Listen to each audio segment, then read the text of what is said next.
Britinho, querido, muito obrigada por ter recebido a gente aqui no seu espaço, no seu museu particular. A gente está fazendo esse trabalho, né, que é uma pesquisa e um documentário sobre a história do teatro em Maringá. E a gente dividiu isso em episódios. E aí estamos fazendo um episódio sobre o circo e o teatro caipira aqui em Maringá, que foi onde tudo começou, né?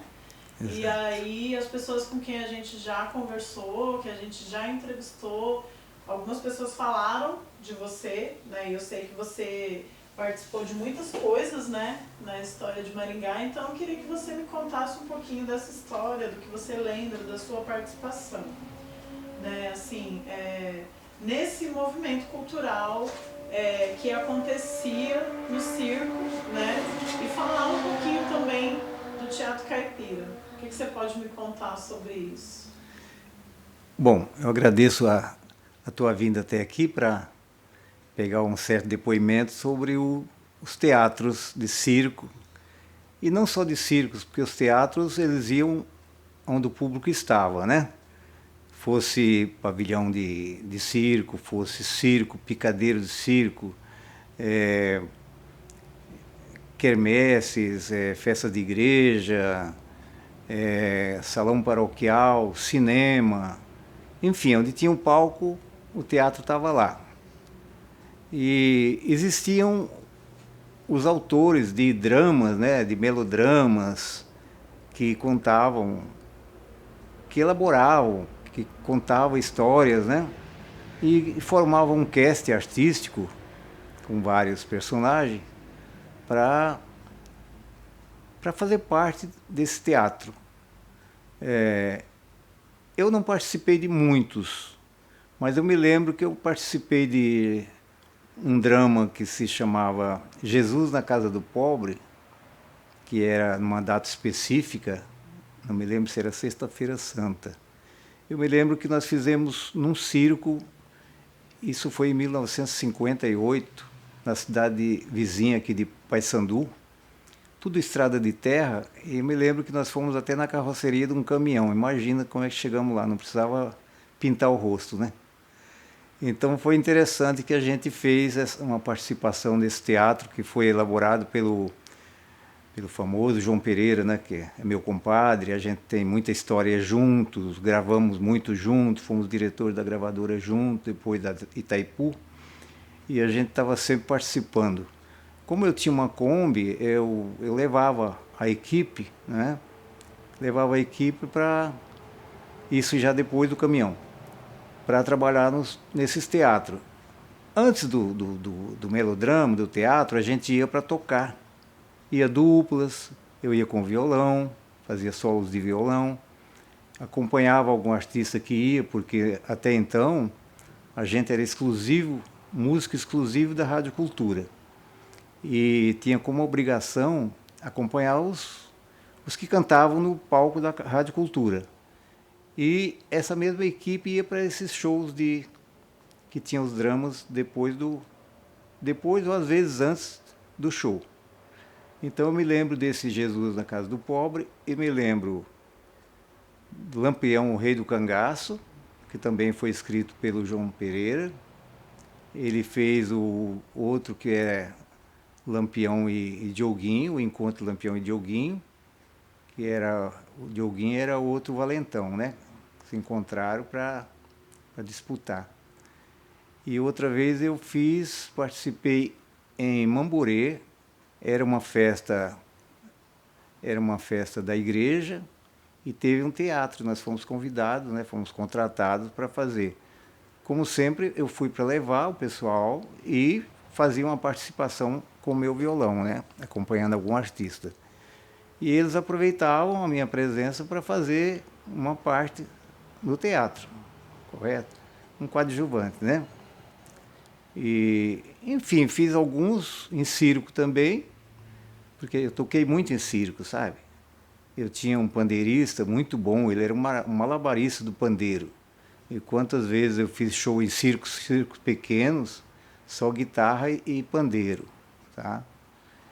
E como fiz em circo grande, até um dos donos de um circo, ele era argentino, o circo foi instalado ao lado da catedral, e ele me contratou com todo o meu conjunto para acompanhar todo o espetáculo do circo, desde os trapezistas, desde a entrada dos artistas para o picadeiro até a saída, tudo bem ensaiado, sabe? Então toquei vários circos, como toquei no pavilhão do Flechas Humanas também, toquei muito. E cheguei a participar de circos assim muito humilde, sabe? Na beira do rio, aqui perto do Rio da Vargem, montaram um circo muito pequenininho. Pra você ter uma ideia, eu ia para fazer de tudo, levar o pessoal, aí não tinha energia, era com lampião, imagina. E os discos eram tocados com vitrola, tocado a manivela. Eu ficava atrás do pano lá, da lona, enquanto o pessoal estava chegando, colocando aqueles discos e tocando. E depois tinha uma cantora que chamava Cleide Batista, ela cantava muito. E ela fazia parte dessa caravana de shows, né? E eu ia para acompanhar ela, entendeu? Então eu fazia 3, 4 papéis de uma vez, aproveitava o tempo, né? Então eu não sei assim muito, mas na Rádio Cultura tinha programa de auditório, e quantas vezes esses teatros foram feitos na Rádio Cultura, no palco, né? Mas sobre os circos, você consegue lembrar nomes de alguns desses circos que se instalaram aqui em Maringá? Assim, você poderia citar alguns circos que existiam na época? Você diz assim, do circo mesmo participando ou dos nossos amigos que faziam esse papel? Dos circos que se instalavam aqui, assim. E daí você pode falar os que vocês trabalhavam, né? Eram tantos circos que vinham para cá na época, sabe, aqueles circos pequenos, instalavam ali perto da ferroviária, ali tinha um espaço, e era circo que trazia muita dupla sertaneja para fazer show, né? Inclusive tem a Estrada da Vida com o Milionário Zé Rico, que conta uma história, né? Onde ele foi, não sei se você assistiu, né? Que o sapato dele estava furado e tinha umas moças nas primeiras cadeiras ali e começaram a tirar sarro no sapato dele, ele escondeu o pé atrás do outro. E depois ainda o empresário foi embora, não pagou eles, né? Uma história muito interessante, e isso aí aconteceu muito, né? Os aproveitadores. Mas muitas duplas vinham para fazer show em circo, era normal, não importava o tamanho do circo. Aqueles circos que as arquibancadas era feito tudo de madeira, amarrado com corda, aquelas lonas furadas que você via as estrelas, né? Enfim, era muito precário, aqueles picadeiros com pó de serra, né? O circo começou assim com uma fase muito pobre, né? Eu acho que até quem ia muito em circo eram os pobres mesmo aqui. E se instalava numa cidade e ficava muito tempo, né? E eu sei que toquei muitas vezes em circo, eu gostava. Mas o Flechas Humanas era um circo grande, né? Ah, sim, o grande que eu toquei, eu não me lembro o nome dele agora, eu sei que passou no Fantástico, o dono dele faleceu há pouco tempo, só que eu não me lembro o nome. Eu sei que eu toquei com o conjunto todo, sabe? Então tivemos que ensaiar todo o espetáculo, uma música para cada tipo de, né? Tinha uma que chamava galopa, que é aquela que usa para os artistas entrar em cena, depois na saída a mesma coisa, tem aqueles de trapézio, né? Que tinha que fazer valsa vienense, tipo assim, aquelas valsas quando eles estavam no trapézio, aquela bem lenta, né? Aí os rufos de bateria, entendeu? Tinha que fazer um rufo de bateria quando eles estavam em perigo de cair, sabe? Uhum. Então, o ensaio era muito complicado. Era muito complicado. Uhum. Você pode pôr seu celular no silencioso, fazendo essa gentileza? Ouvi uma notificaçãozinha de celular, acho que é o seu, será? Qual que você diz? O celular. O celular. Sim. Acho que tocou. Deu uma... E eu Não acho, tá contigo não? eu acho que Será não. que foi um celular nosso? Não. Não, né? o meu tá assim. Ah, É que estava no outro bolso. aham. Vou desligar. Pode só para você. Igual quando o Miguel vai fazer ali e os carros passando no asfalto, eu falei para ele assim, escuta, mas aquele barulho dos carros, ele falou, não, eu estou regulando aqui para não pegar barulho nenhum. Aham. Tem isso também, né? Aí quando a gente começa, fica em silêncio, que a gente percebe que tem. Eu ouvi o Não tinha barulhinho. percebido até então. A gente estava conversando. Então, agora vamos ver algum nome de algum palhaço, né? Então, que o Flechas fazia. Humanas, ele era daqui, né? Que era Flechas do Humanas. Lambretinho, não Então, é? tinha o seu Tavares, que tem o filho dele que ainda está aí, né? Que Altamiro, né? Lambretinha, ele tinha o nome de Lambretinha, muito meu amigo. Então, naquele circo dele, eu toquei muito, muito, muito. Muitas vezes. Achava que guitarra era uma coisa, uma inovação, né?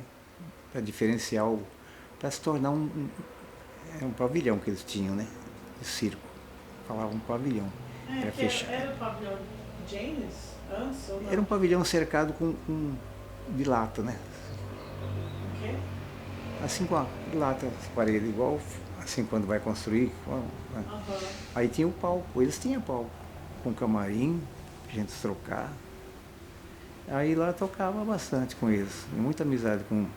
Eles eram duas filhas, uma morena e uma loira, irmã dele. Tinha outro irmão dele que fazia também o papel de palhaço, junto com ele, que eu não me lembro o nome, e o seu Tavares, que até pouco tempo ele vendia raízes, sementes ali do lado do Banco Real, ali o Banco Real ali na Duque de Caxias, com a Brasil, ele ficava com bancas de raiz, né? Raiz. Faleceu já, não? Faz tempo.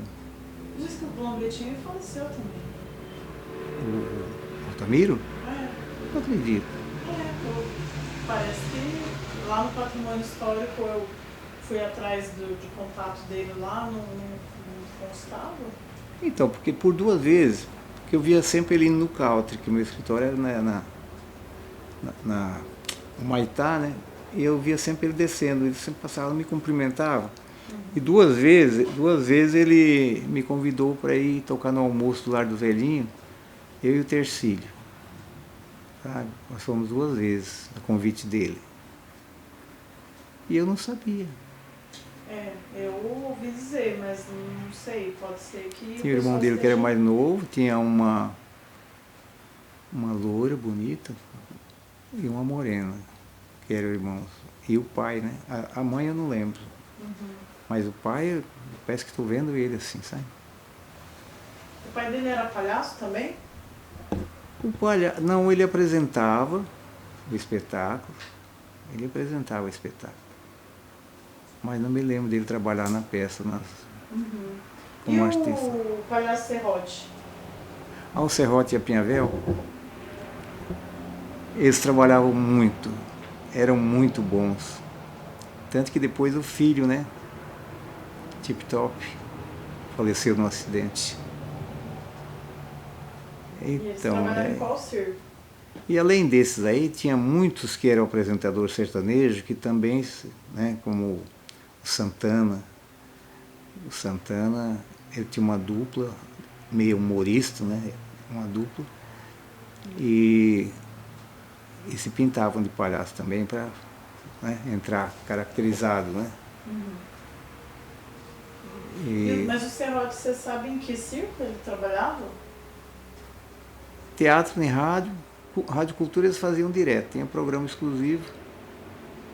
Depois ele foi gerente ou foi dono do hotel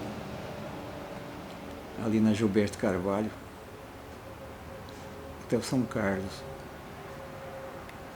E aí ali ficou com ele trabalhando de porteiro, um que tocava muito bem violão, faleceu lá também, trabalhava com ele, e gravou muito comigo. Tem os discos aqui gravados com ele, fez dupla com o João Pereira, Zenito. João Pereira e Zenito. Muito interessante. Sim. E você no Teatro Caipira, como que que você lembra mais, assim, além dessa peça que você fez? Dessas peças que eu fiz? De como era o teatro, como que acontecia, que a gente sabe que, a gente estava conversando, assim, que a gente ainda não entendeu como que acontecia o espetáculo, sabe? Ah, entendi. O que era o teatro caipira? O Assim? teatro caipira é, que nem eu falei, o João Pereira escrevia a peça, fazia o script, aí acertava com os coadjuvantes, né, que participavam do elenco, para fazer o trabalho de teatro. Era uma história. Na realidade, era uma história. É como as letras de música, como muitas letras de música antiga eram transformadas em teatro. Era baseado em teatro. Mas aí eram peças curtas? Ah, era uma base de 1h40, 2 horas. Não podia ser pouco tempo, porque a não ser que tivesse outros shows no mesmo dia, no mesmo local, no mesmo horário. Mas tinha que ser uma peça, era uma história longa. Era uma história de vida, né? Sim, era longo então. É, E aí no meio tinha as músicas também. Separado, né? Mas o que não tinha, que eu não me lembro, era roteiro musical. Era só palavras, só falada. Né? Não tinha roteiro, como eu cheguei a fazer radionovela. Eu fiz radionovela quando eu trabalhava na Rádio Jornal. Eu trabalhei como operador de som, sonoplasta, né?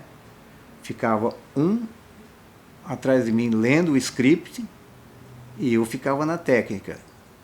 Tinha o estúdio, como ali, né? De vidro, e a gente trabalhava através de campainha. Sendo que, quando o microfone estava ligado, não podia tocar a campainha, por sinal verde, vermelho, tá? Vermelho, não podia ligar, o microfone estava ligado.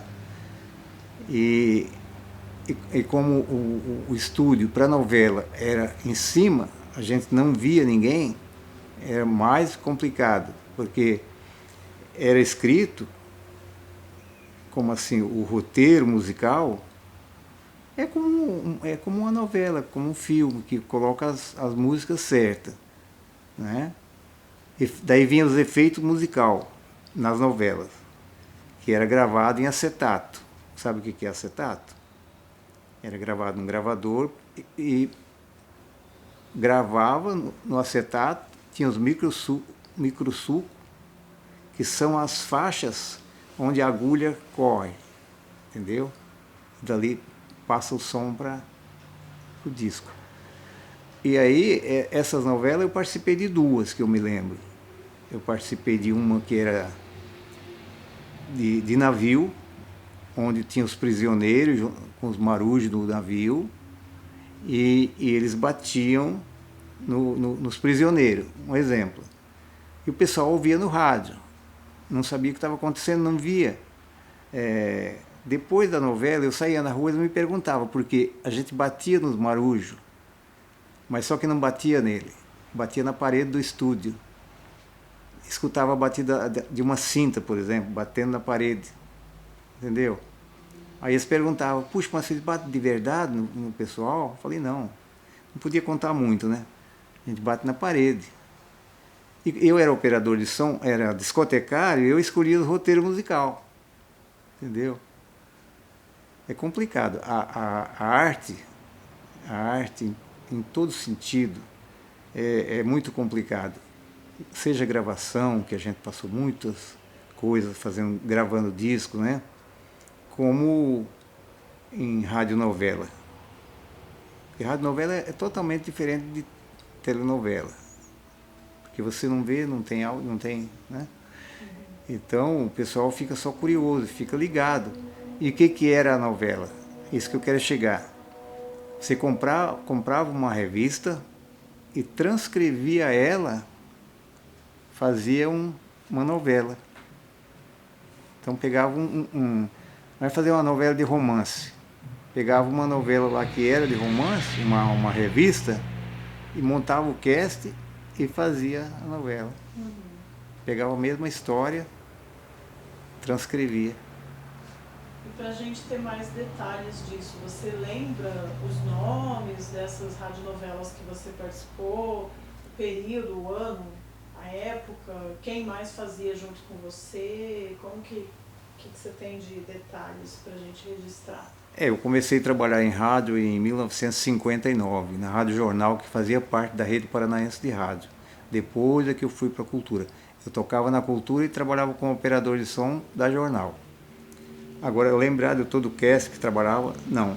Eu sei que tinha o Rubem Buch, que era o locutor, e não tem como lembrar, porque de 59, quem fazia rádio novela, realmente é...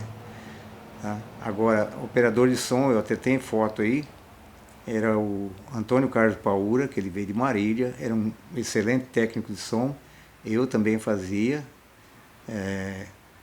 era o sonoplasta, né?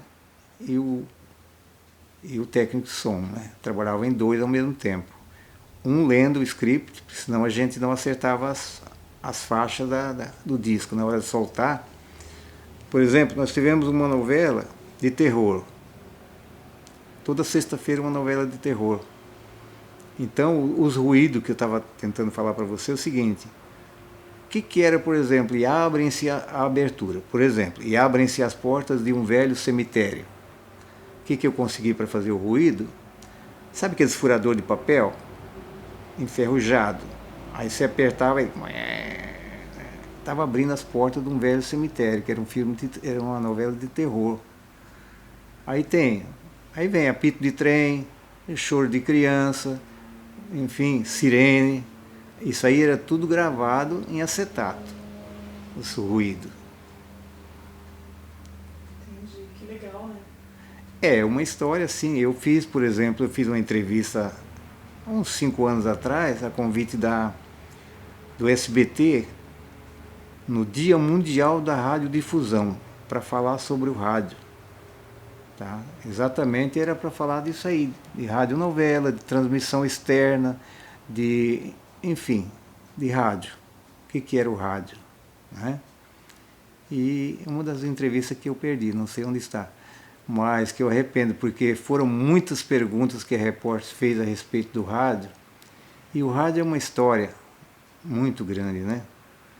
E a gente que tocou em rádio, que fez programas em rádio em todo o setor, como eu fiz desde operador de som, sonoplasta, discotecário, chefe de escritório, gerente, até que cheguei a gerente da Rádio Cultura. Então, quando o Joaquim Dutra me convidou para oferecer a gerência, ele me falou. Eu não quis aceitar, né? Eu achava que ele não estava à altura. Eu falei para ele, não, você é o homem certo, você conhece de tudo dentro do rádio. Você passou por todos os setores e com sucesso. Então, você vai ser o gerente para você poder... Que eu acho que o gerente de uma empresa, primeiro ele tem que saber tudo, para depois ele comandar os funcionários, não é verdade? Então eu passei por tudo dentro do rádio. Comecei tocando em 1957, eu e meu irmão, e ali fui conhecendo os diretores, aí me interessei em trabalhar em rádio. O rádio para mim era tudo. Que nem eu te falei, eu fui contratado pela Cinematográfica de São Paulo para fazer um filme. E isso foi eu estava com 22 anos e eu acabei não aceitando para não deixar o rádio. Não deixar o rádio e não deixar meus pais, né, minha família que morava aqui, e ir para São Paulo, né? Era complicado. Então, rádio, circo, tudo que exige a arte, né, gravadora, todas essas coisas, o público muitas vezes não entende isso aí. Não. Ele entende de ver um artista em cima do palco, mas os bastidores, até ficar pronto. Hoje não é tão difícil, mas antigamente não era fácil. Você entrar no estúdio para gravar, hoje é fácil. Tá? A gente enfrentar técnicas de som precárias, sem retorno e por aí afora. Né? Hoje ficou tudo bem mais fácil, né? Gravar. Todo mundo está gravando, né? É verdade. E o Teatro Caipira aconteceu na rádio como um programa de auditório, né? Ah, sim, programa de auditório era tudo. E o auditório da Rádio Cultura era grande, acho que parece que dava 350, 400 lugares. Tem 2 estúdios, técnica de som, palco, sala de ensaio, tinha tudo. E teve uma época que nós tínhamos programas todos os dias da semana, de segunda a domingo. Domingo tinha 2, tinha o Clube do Caçula, na parte da manhã, e à noite tinha Maringá Se Diverte, que era onde apresentava esses palhaços, esses dramas, sabe? Lotava. O pessoal vinha para assistir os dramas e ouvir os cantores, né? Era muito bom. Uhum. Dos atores e atrizes, né, os humoristas, os palhaços dessa época, que a gente pode dizer pioneira, né, da arte aqui em Maringá, do circo, do teatro caipira, quem que você se lembra de nomes? Um dos que ficou muito tempo foi o Serrote e Pinhavel, era um casal. Casal já de idade, mas trabalhava com muita capacidade. E daí veio o filho, né, que era um palhaço, Tip Top, que faleceu num acidente, infelizmente. Aí tinha o Dioguinho Tigelinha. Eu me lembro que quando eu fui gerente da rádio, eu fiz uma programação muito extensa durante o dia todo, com lambretas, fazendo gincana de lambreta, missa ao cemitério, visitando os que já haviam falecido. Aí encerrava com show à noite. E daí eu programei um jogo de futebol, pedi as camisas do Grêmio para um lado, né? E daí eu convidei o Dioguinho e o Tigelinha para ser os bandeirinhas, vestido de palhaço. Imagina o que eles aprontaram, né? Quando a bola saía fora e coisa estava escorrendo naquele campo, tudo de palhaço, né? Tudo foi muito interessante. Foi uma criatividade que a gente teve para fazer aquela programação que até hoje eu sinto saudades, né? Foi muito bom. Sim. E aí tinha o cafezinho, né? O cafezinho, era muito bom o cafezinho. Esses apresentadores sertanejos, a maioria deles também se caracterizava para fazer uma parte de humorismo, sabe? Tinha o Santana, né, que era de Curitiba, veio para cá, era uma dupla. Tinha o Piedade, né? O pessoal tudo fez participação em dramas. Mas eu acho engraçado, eu sempre faço essa pergunta, porque dá a impressão que só tinha homem. Sempre as pessoas lembram dos homens, né? É verdade. Realmente 80% que faz papel de... A não ser a Pinhavel, né, que era a esposa do Serrote, né? Ela trabalhava junto, trabalhava bem mesmo, sabe? Desenvolvia bem o papel dela. E é engraçado que as pessoas sempre citam como se fosse uma pessoa só, né? Já falaram pra gente algumas vezes, Serrote e Pinhavel. E Sim. eu não sabia, eu falava, nossa, será que esse é o palhaço Serrote, que eu sempre tinha ouvido falar? Ou é uma outra pessoa? Não passou pela minha cabeça que era um casal. Eu achei que era um outro sobrenome, sabe? Você vê o circo, né? O circo não morre, né? Modernizou muito o circo, mas todo mundo vai assistir, né? Tem aquelas partes que a gente adora, todo mundo, Globo da Morte, aquelas coisas todas, né?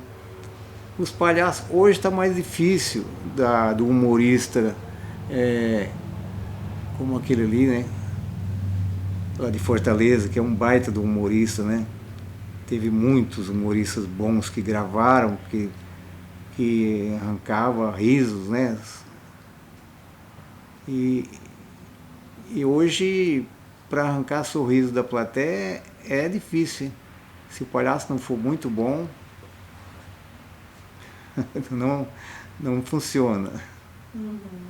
É verdade. Na sua opinião, você, né, que acompanha a história de Maringá há muito tempo, viu tudo isso, a gente vê, né, as pessoas sempre falavam que era muito sucesso, os auditórios cheios, né, os artistas eram como celebridades na cidade, né, todo mundo conhecido. Na sua opinião, qual que é a importância que a arte, né, o teatro, o circo, a música, o cinema teve, assim, na história de Maringá?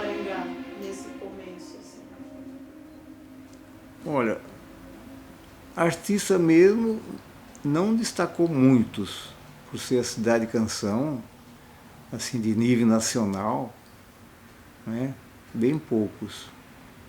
Eu, por exemplo, eu fui a grandes programas de televisão, como Rio de Janeiro, no Faustão, no programa do...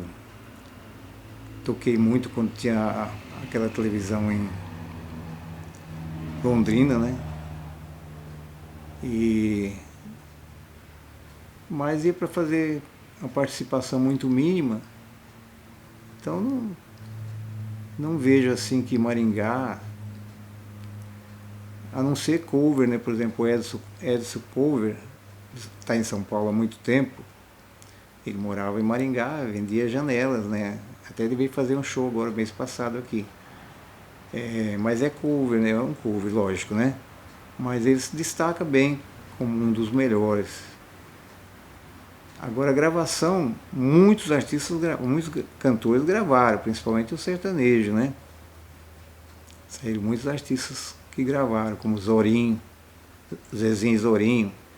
Começou na mesma época que eu comecei, em 57, na Rádio Cultura.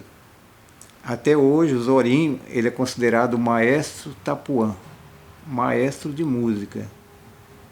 Tá? Ele estava na gravadora CBS, e ele que acompanhava e fazia arranjo para todos que iam gravar lá. Eu cheguei até na gravadora Sabiá, que era da mesma gravadora Chantecler, que antigamente tinha mais gravadora que hoje. Era Philips, né? Mas nós temos, o próprio João Pereira gravou na Philips em São Paulo, chegou a gravar com um trio, depois gravamos aqui. Gravamos na MC Gravações e gravamos lá em Itaipu, porque Itaipu acabou mudando para São Paulo. E o meu conjunto era responsável pelo acompanhamento de todos os que participavam, gravaram disco, como eu tenho aqui, vários discos gravados na Itaipu. Mas em São Paulo mesmo nunca gravei. Fui participar de programa, como Faustão, mas fui levar um grupo para fazer apresentação e pude conhecer o que é uma gravadora grande, né, da Globo, muito grande, e deu para ter uma ideia, que é bem diferente das do interior.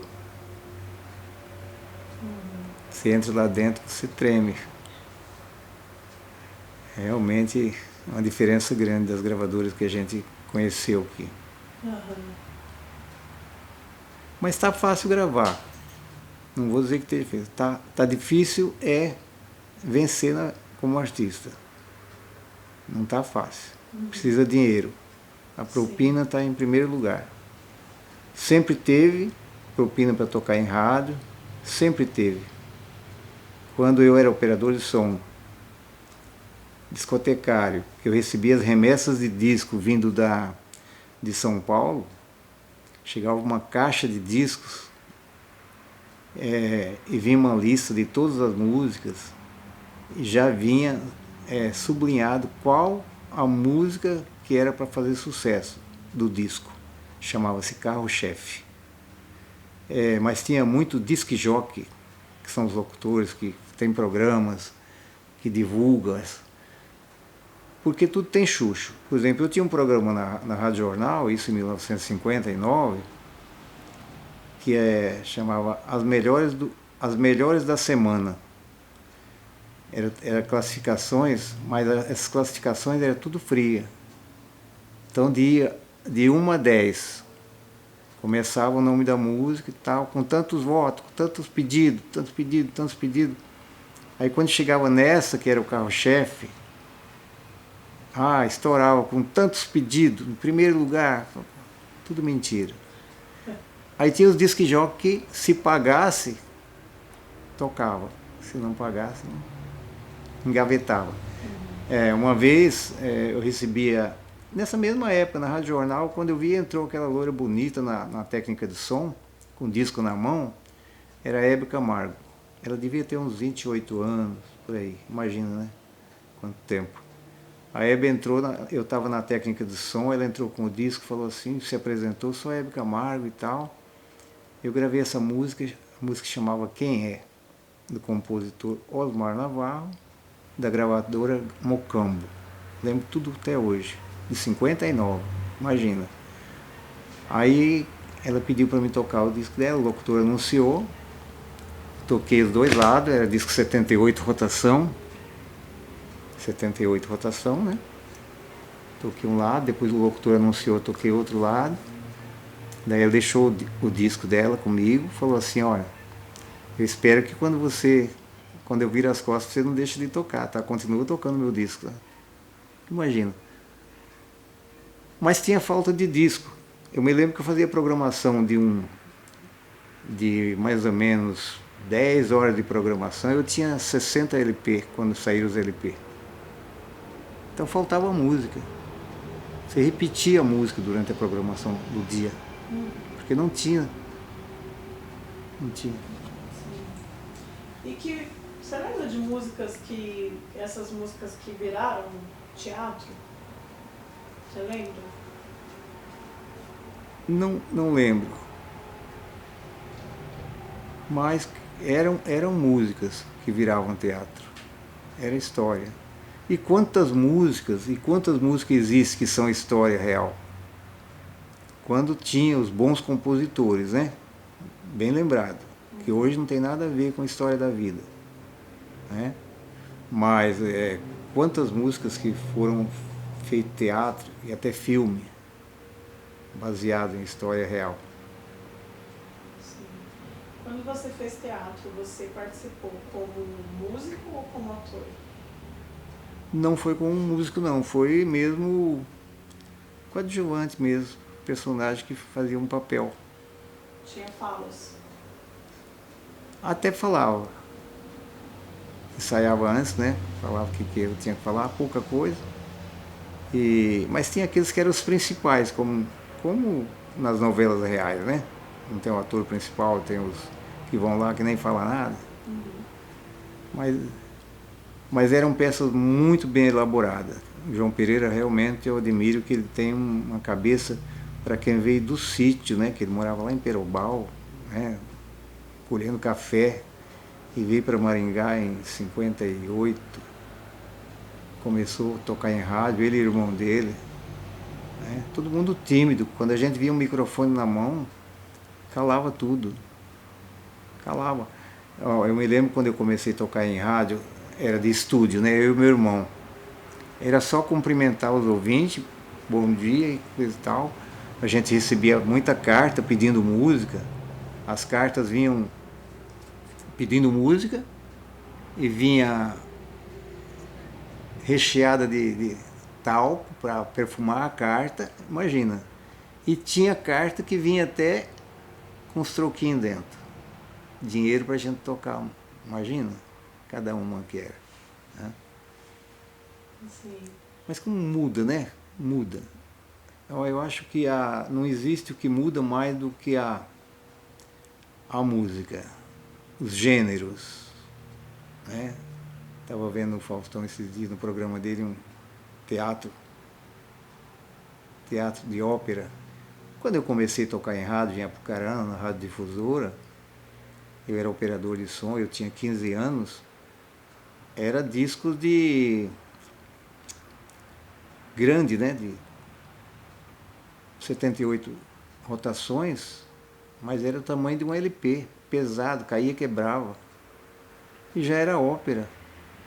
E como eu fui programador, eu fazia uma programação assim muito direcionada a horários.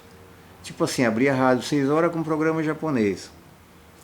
Aí às 7 horas entrava o programa sertanejo.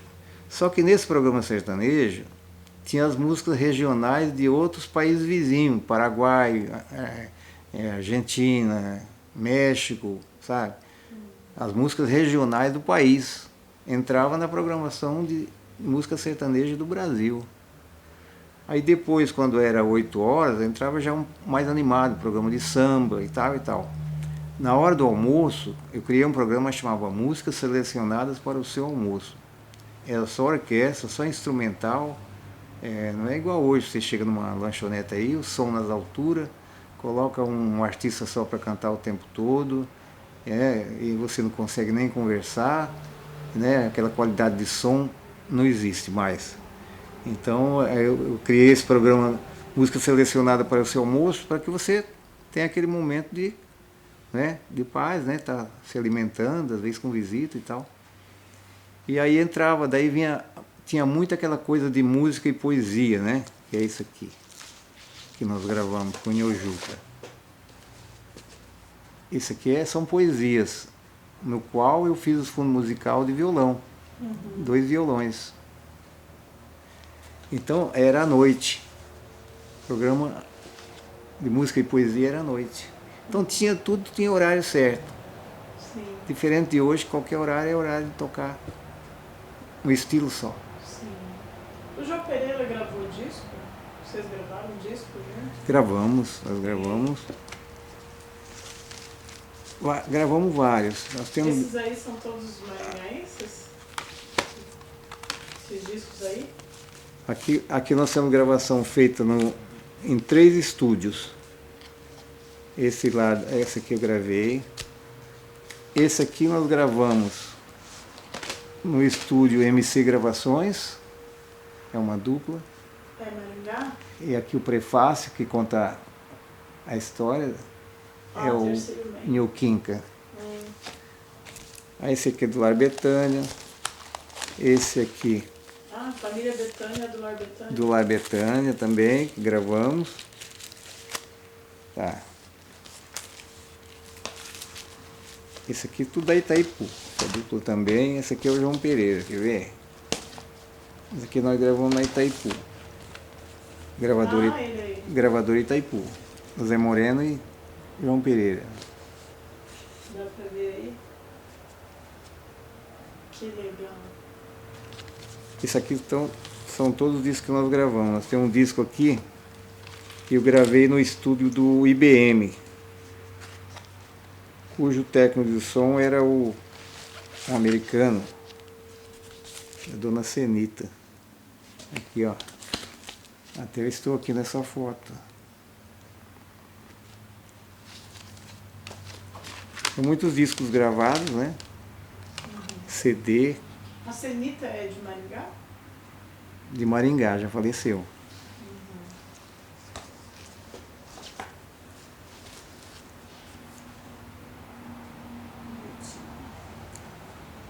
Legal.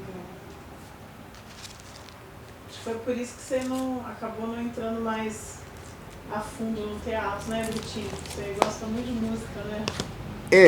A minha vida ela se resume em música. Eu acordo música, não ouvindo essas determinadas músicas de hoje, não é bem o meu forte, sabe? Mas música de qualidade eu gosto. Tanto que tá aí, ó, violão, guitarra.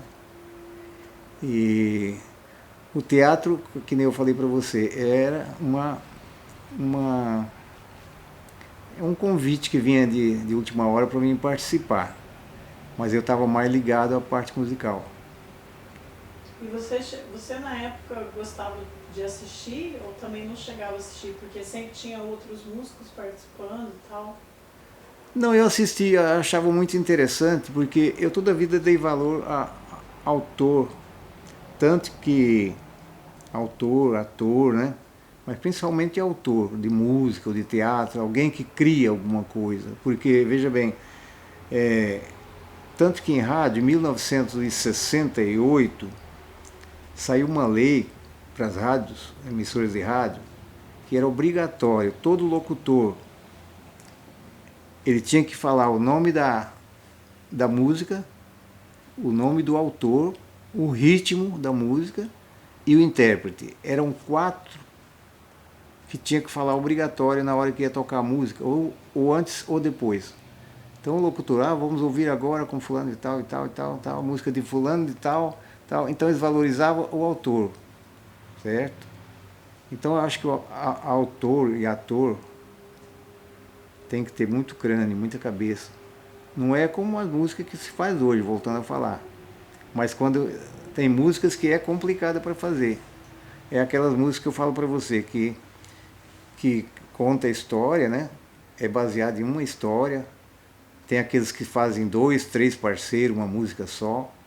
Senta igual eles falam, senta lá no botequim e fazem as parcerias, né?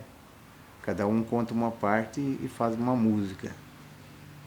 Hoje ficou mais fácil, né? Repete muito a mesma frase. As letras são curtas, né? Então não dá nem para fazer um teatro. Então a diferença é essa aí. Mas e daí a gente não lembrou, né, de tantos que fizeram teatro, né? É que são coisas também de muito tempo, né? Como a gente não direcionava muito, mas conheci muitos, trabalhei com muitos. Admiro a arte, até hoje eu admiro a arte de circo. Principalmente tem umas partes muito complicadas para fazer, né? Muito complicado, como eu vi no último circo que eu fui assistir, o Globo da Morte, com 4 ou 5 motos. Eu acho isso aí uma arte, um risco, sabe? Uma loucura, né? A hora que aquela moto voou lá, você assistiu? Eu não. Perdeu. Perdeu. É, já estavam eles lá no dentro, daí o outro veio lá e voou, passou por cima de moto. Quem assistiu de vocês? Nossa. O circo ficou bastante tempo aí, aquele circo, porque todo dia ia bastante gente, né? Acho que o comentário, né, de como foi, que foi bom e tal, vai chamando o público, né? Naquela época que a gente está falando, tudo era bem mais simples, né? Era muito mais simples, né? Muito mais simples. A parte forte, na realidade, era quando tinha uma dupla boa, né? Essas duplas que fizeram sucesso no passado aí, elas realmente, circo era um prato cheio para eles fazerem show. Hoje... Que era o que tinha na época, né? Hoje o sertanejo tem uma chance muito grande de trabalhar para as prefeituras, fazer show, né, para a população, show grande. De vez em quando algum que tem muito nome faz um show em um ginásio de esporte, um estádio, um local grande, né? Mas é muito bom. O que eu teria que falar mais a respeito do teatro é isso que eu falei, né? Trabalhei nos 3 dramas, né? Assisti bastante eles trabalharem na rádio, porque eu estava em todos os programas, eu era obrigado a estar presente, porque eu fazia a parte de acompanhar cantores, tocar, né? E quando eu não estava no palco, eu tinha essa meta. Eu sentava no auditório para assistir. Tá? Então eu assistia e gostava, achava interessante. Cada macaco no seu galho, né? Cada um faz um tipo de trabalho, mas tudo é a arte. Como que você via assim, a reação da plateia a essas peças? Como que era a reação da plateia? A reação? Não eram muito exigentes para começar na época, né? O pessoal saía de casa com o intuito de aplaudir, né? Hoje o pessoal aplaude coisa mesmo que não seja boa, né? Mas na época eles aplaudiam, gostavam mesmo. Tá? E o pessoal levava a coisa mais a sério, né? Apesar da precariedade de som, de uma coisa ou outra, né? Tem tudo isso, mas a pessoa ia para assistir mesmo, porque não tinha muito atrativo também, né? Ou era o cinema, às vezes uma tela pequena, né? Como eu me lembro que eu fiz a primeira apresentação no Cine Horizonte, que era de madeira. Foi na época que tocava em rádio. Por quê? Tocava em rádio, era artista de rádio. Então o pessoal valorizava.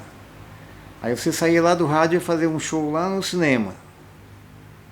O palco de cinema era o nosso forte. Quantos shows em cinema eu fiz? A gente conversando com o Vieira Silva esses dias, ele mostrou uma foto, acho que estava no auditório da rádio. E aí ele falou, essa moça aqui é a Sônia Braga. Você sabe dessa informação? Porque eu nunca tinha ouvido falar disso também, que ela estava no grupo, no elenco da peça. Agora que eu saiba, a Sônia Braga nunca tinha nem vindo para Maringá. Que é mais o pai, né, dela. Assim.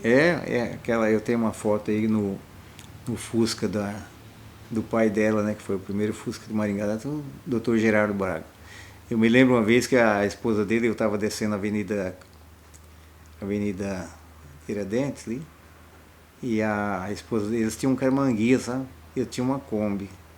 Eu estava descendo a avenida e a esposa do doutor, a mãe da Sônia Braga, foi despedir de uma amiga lá e esqueceu do volante, né?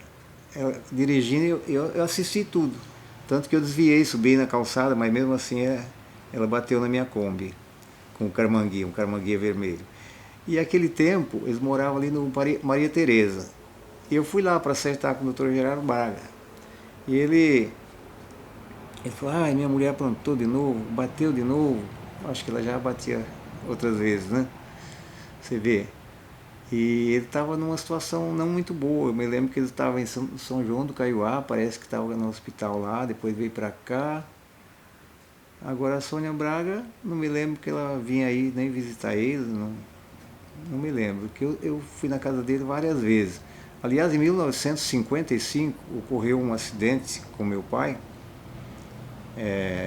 ao lado da estação ferroviária.